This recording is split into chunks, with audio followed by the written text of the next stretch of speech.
আসসালামু আলাইকুম রহমতুল্লাহি বরকত। প্রিয় দর্শক ভাই বোন বন্ধুগণ, আপনাদের সবাইকে আমন্ত্রণ। আমি ডাক্তার মোহাম্মদ রফিকুল ইসলাম আপনাদের সাথে আছি। আজকে যে ওষুধটি আলোচনা করছি সেটা হলো লাইকোপোডিয়াম।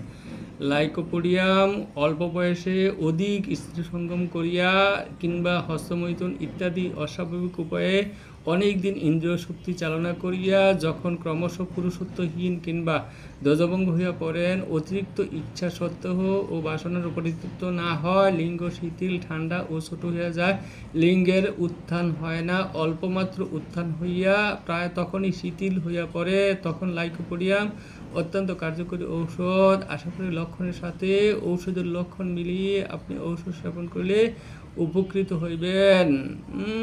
পরে অতিরিক্ত রেত ক্ষয়, নিবন্ধন, রতিশক্তি হ্রাস হইলে মহাত্মা হেনিবেন নাক্সবম, সালফার, ক্যালকেরিয়া, লাইকোপোডিয়াম এই 4টি ঔষধ লক্ষণ ভেদে ব্যবহার করতে উপদেশ দিয়েছেন। আশা করি লক্ষণের সাথে ঔষধের লক্ষণ মিলিয়ে আপনি ঔষধ সেবন করলে উপকৃত হইবেন। সঠিক ডায়াগনোসিস, অরিজিনাল ঔষধ রোগ আরোগ্যের সহায়ক। ধন্যবাদ।